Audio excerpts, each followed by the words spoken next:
Graça e paz, amados. Jesus continue abençoando, fortalecendo sua vida. Igreja linda como sempre, glória a Deus. Você que está aqui presente, você também que está em casa, nos acompanha através do online. Que Deus também continue abençoando e fortalecendo mais e mais a sua vida. Então, abram suas Bíblias em Tiago, no capítulo 1. Nós estamos no mês de missões e evangelismo. E claro que é muito importante falar de evangelismo. Mas não adianta falar de evangelismo se a prática bíblica ela não acontece. É importante o evangelismo, é importante conhecer Jesus, saber como Jesus ele lida com essa prática tão importante, mas a gente precisa refletir diante da nossa entrega ao Senhor Jesus, como é que nós vamos seguir em frente. Judas, irmão do Senhor Jesus, você está com sua Bíblia aberta em Tiago. Judas, o irmão do Senhor Jesus, a última carta, a penúltima carta nas Escrituras, o penúltimo livro, como você quiser chamar, ele sentiu o desejo de falar a respeito de algo, mas o Espírito Santo o compeliu a falar de outro assunto, acerca de doutrinas.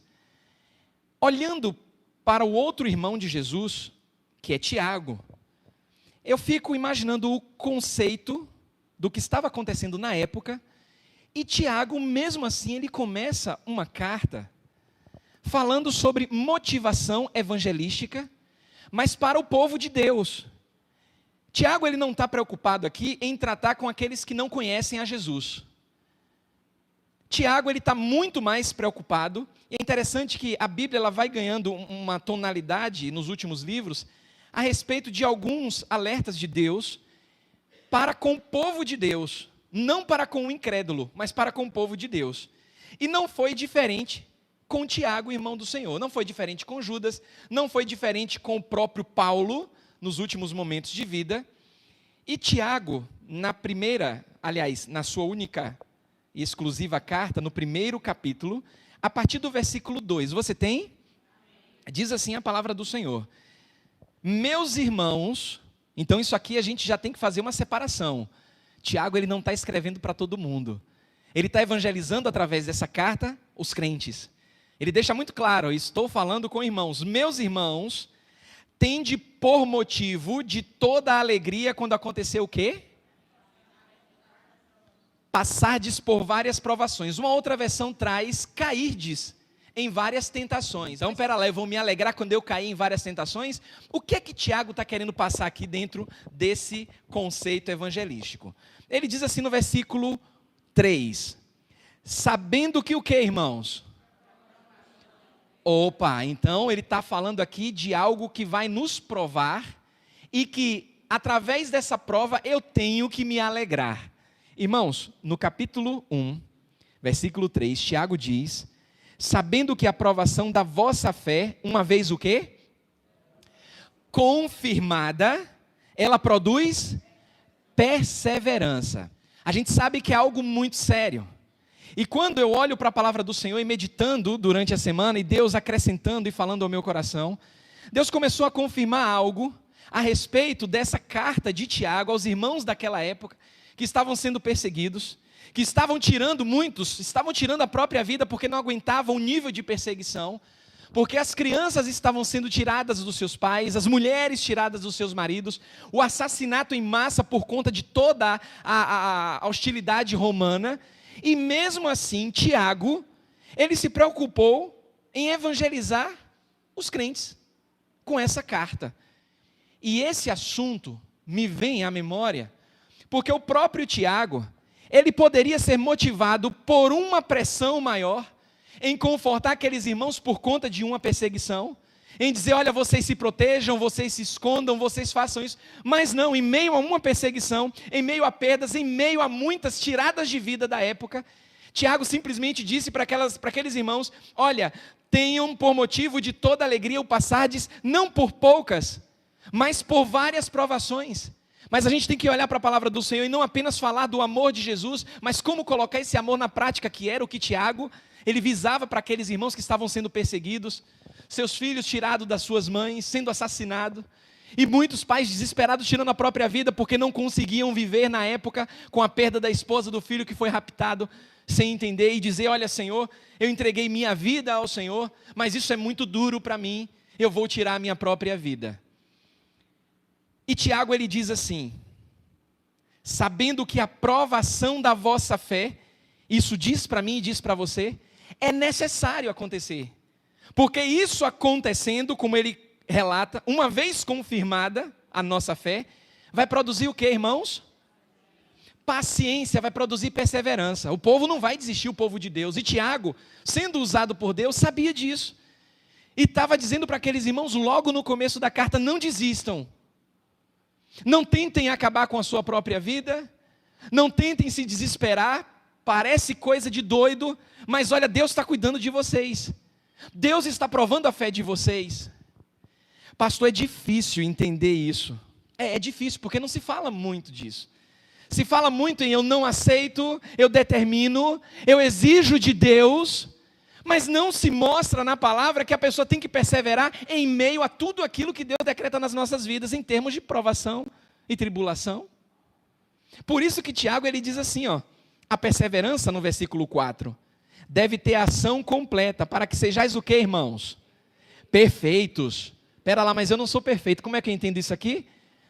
Maduros, íntegros, capacitados, em nada deficientes. E diz assim, se porém algum de vós quem, irmãos? Irmãos, crentes. Ele está evangelizando o crente. O crente precisa ser evangelizado. Se você é crente, você que é servo, você que entregou sua vida a Jesus, se você está precisando, necessitando de sabedoria, peça a Deus que a todos dá liberalmente, nada lhes impropera e ser-lhe-á concedida. Aí quando eu li isso aqui, reli, porque a gente lê várias vezes, principalmente livros do Novo Testamento, Deus disse assim para mim no coração: você já notou, Marcelo? Você sempre fala em repetições, que quando há repetição na Bíblia é porque eu quero chamar a atenção do meu povo, e está certo nisso. Claro que Deus não falou dessa forma, eu entendo no meu coração, é uma intimidade que eu tenho com Deus. E Deus foi ministrando no meu coração e disse assim: olha, tem uma repetição crucial nas Escrituras que muitos não estão atentos. A respeito da sabedoria. O homem mais sábio que viveu nas Escrituras, quem lembra? Salomão. Apesar de ser falho e imperfeito, no momento crucial de decisão na sua vida, ele pediu sabedoria a Deus. E Deus não somente concedeu sabedoria a ele, Deus deu sabedoria e deu além da sabedoria. Aí Deus disse assim, sabedoria é crucial. Não é à toa que você vai encontrar na Bíblia, essa junção dos 66 livros inspirados, um livro chamado Eclesiastes. Eclesiastes é um livro de sabedoria, apesar de que a palavra Eclesiastes significa o pregador, aquele que convoca a igreja e que ministra para a igreja. Quem já leu Eclesiastes sabe que é um livro de sabedoria. Aí depois vem outro livro interessante, chamado de Provérbios. Provérbios é um livro de sabedoria. E a gente tem por trás aí Salomão. A gente tem agora 2 livros dedicados à sabedoria. Aí Deus diz assim, eu não posso encerrar sem falar de sabedoria. E o irmão de Jesus, ele começa um livro, uma carta, em meio à perseguição daquele povo, evangelizando aquele povo e falando de sabedoria. Tiago não sabia o que estava acontecendo com o povo? Sabia.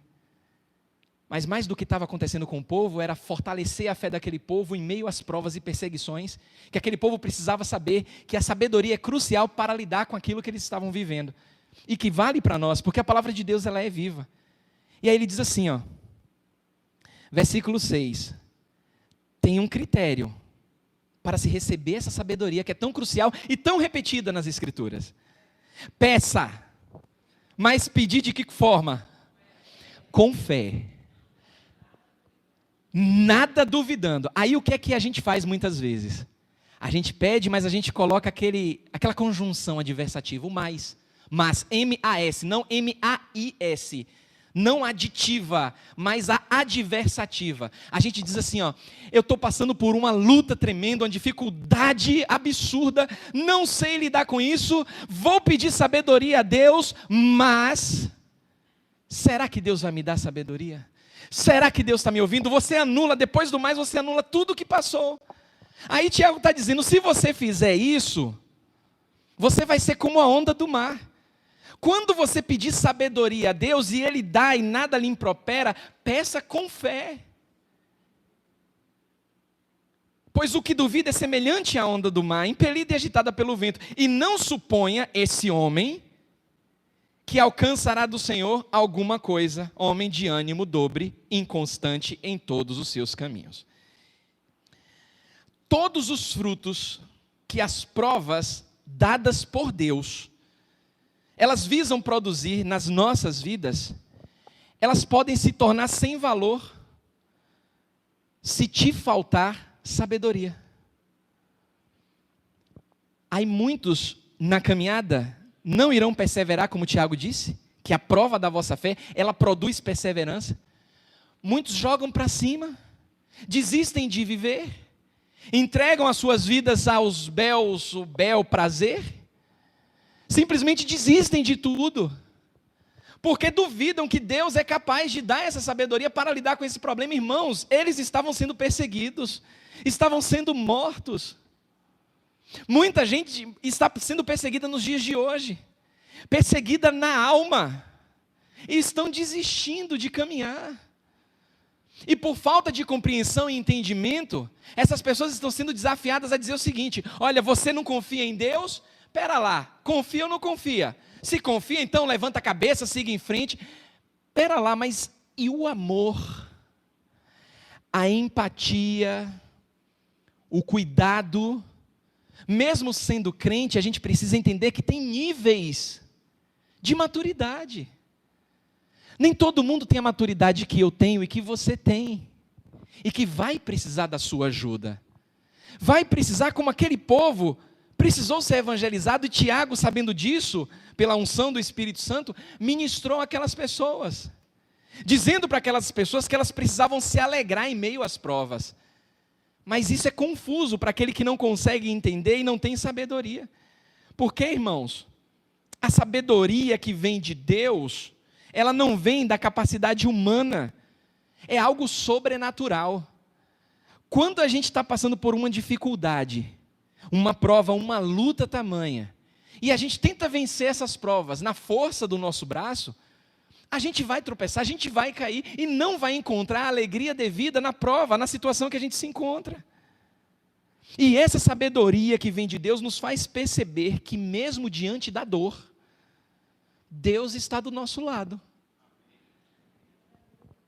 O problema é que a falta de sabedoria, ela faz com que o homem não aceite as provas que Deus tem para ele. Quem não tem sabedoria diz logo que a culpa é do diabo.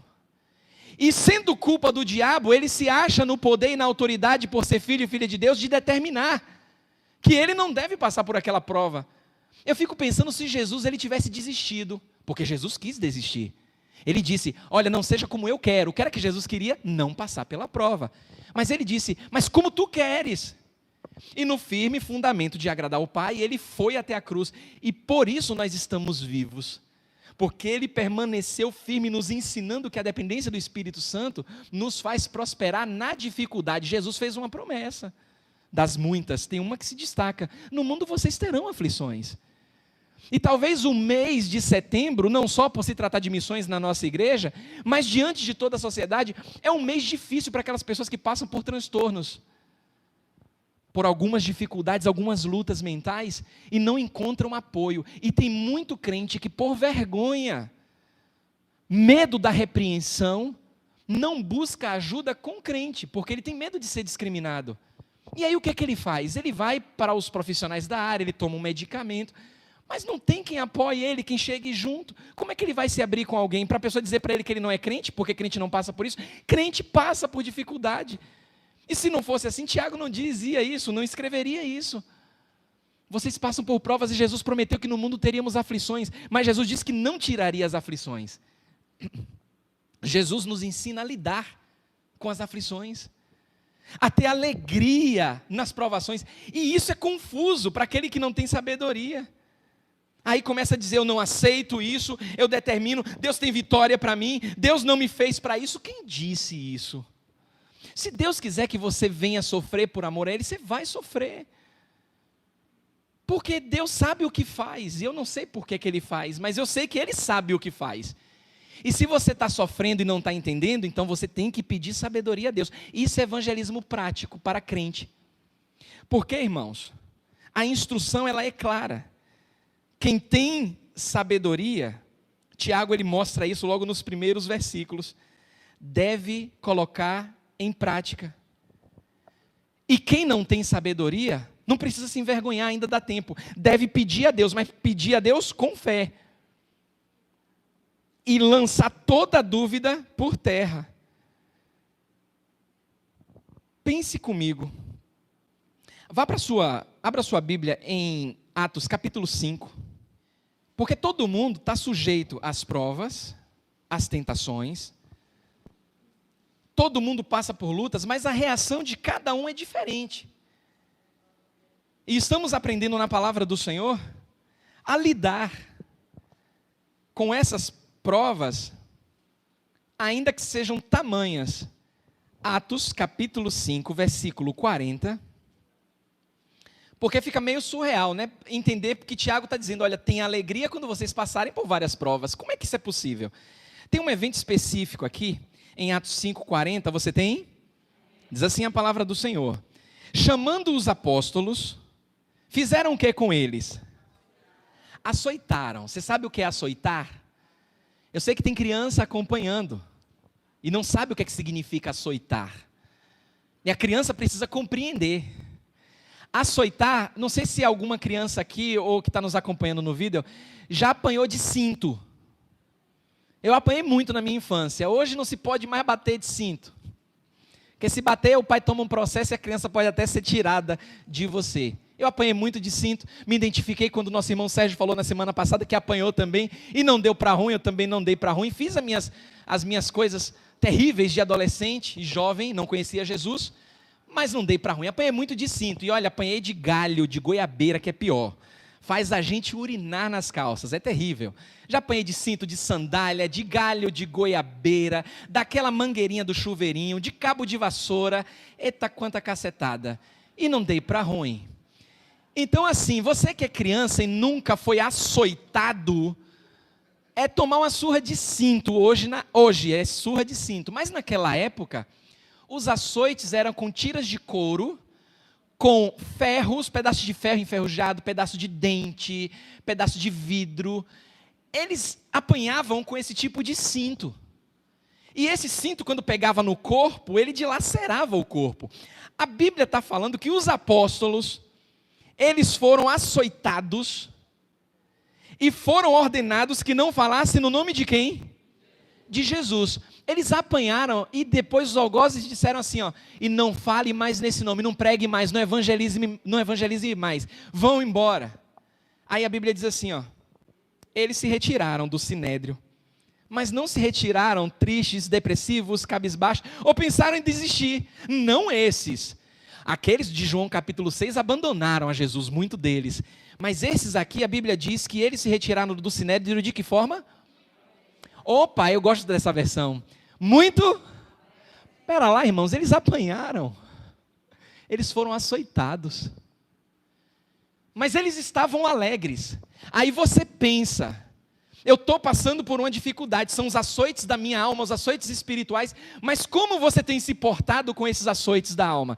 Tem se regozijado no Senhor? Porque a Bíblia diz, meus irmãos, tende por motivo de toda a alegria, quando vocês forem açoitados, quando vocês passarem por várias provações, sabendo que a prova da vossa fé produz perseverança, e vocês irão continuar como eles fizeram. Eles saíram do sinédrio regozijando-se, por terem sido considerados dignos de quê, irmãos? De serem humilhados, de sofrer a afronta, por causa desse nome, do nome de Jesus.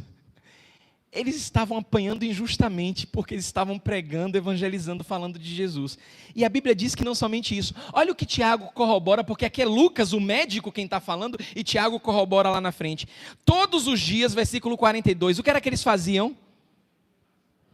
Não cessavam de ensinar, de pregar, de proclamar quem? Jesus. Eles continuavam no templo, de casa em casa, eles evangelizavam. Não vive depressão, não vive ansiedade, não vive medo, não vive preocupação. Deus está falando ao seu coração, para que nos dias maus, quando isso sobrevier sobre você, ou se você se deparar com alguém, você tem amor, empatia, você auxilia essa pessoa, ou você mesmo, quando passar por tudo isso, o Espírito Santo te fazer lembrar que você pode se regozijar em Cristo diante da prova que você está passando. Porque sabe o que o diabo faz? O diabo diz assim, ó, você está vendo aí, Deus te abandonou. A prova que você está passando é prova de que Deus não te ama.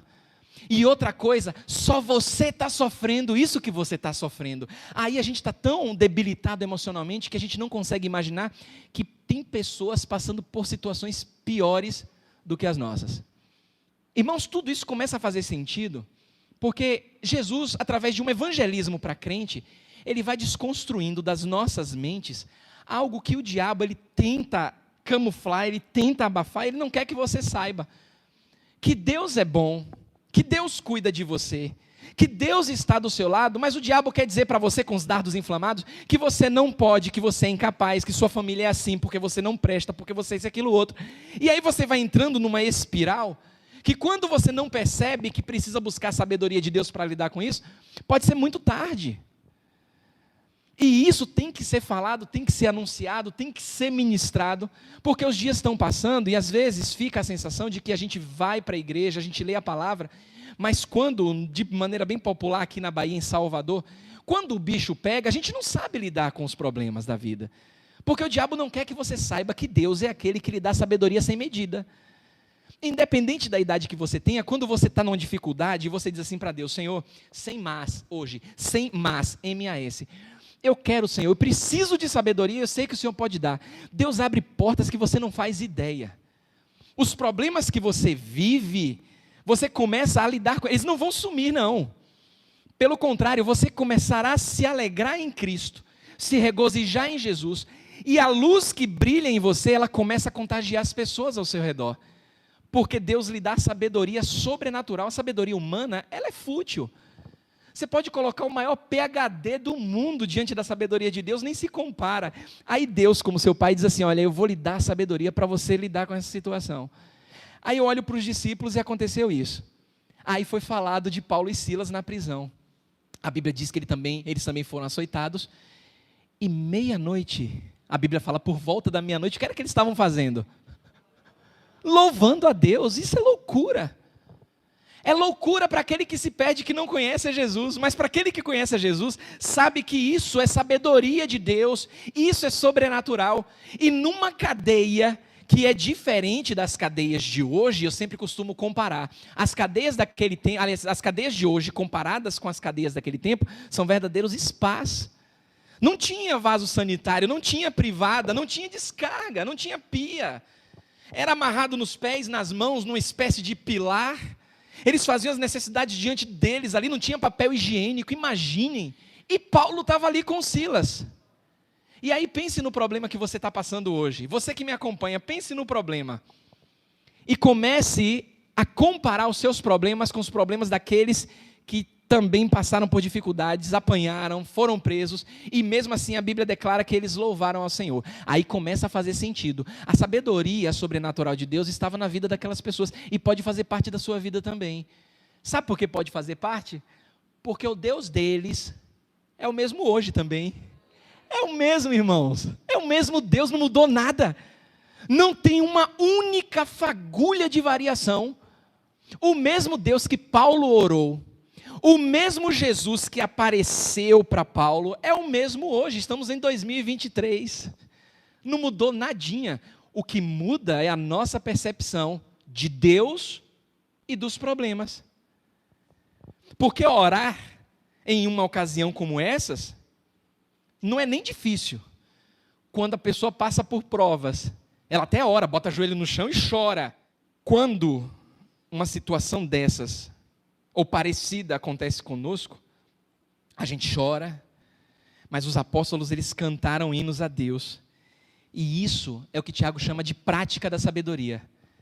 Eu recebo a sabedoria, mas eu coloco em prática por conta das minhas ações. Sabe por quê, irmãos? Deus será sempre maior do que os nossos sofrimentos. Se Ele é maior do que os nossos sofrimentos, a gente pode, como a gente fez quando entregamos nossas vidas para Ele. Quando você entregou sua vida para Jesus, você disse para Deus e publicamente o seguinte: Senhor, eu não tenho condições de tomar conta da minha vida, mas o Senhor tem. É por isso que eu estou te entregando. Você não entregou parte da sua vida, você entregou sua vida completa a Jesus. Você acha que Jesus não vai cuidar de você? Ah, pastor, mas está doendo. É muita dor, é verdade.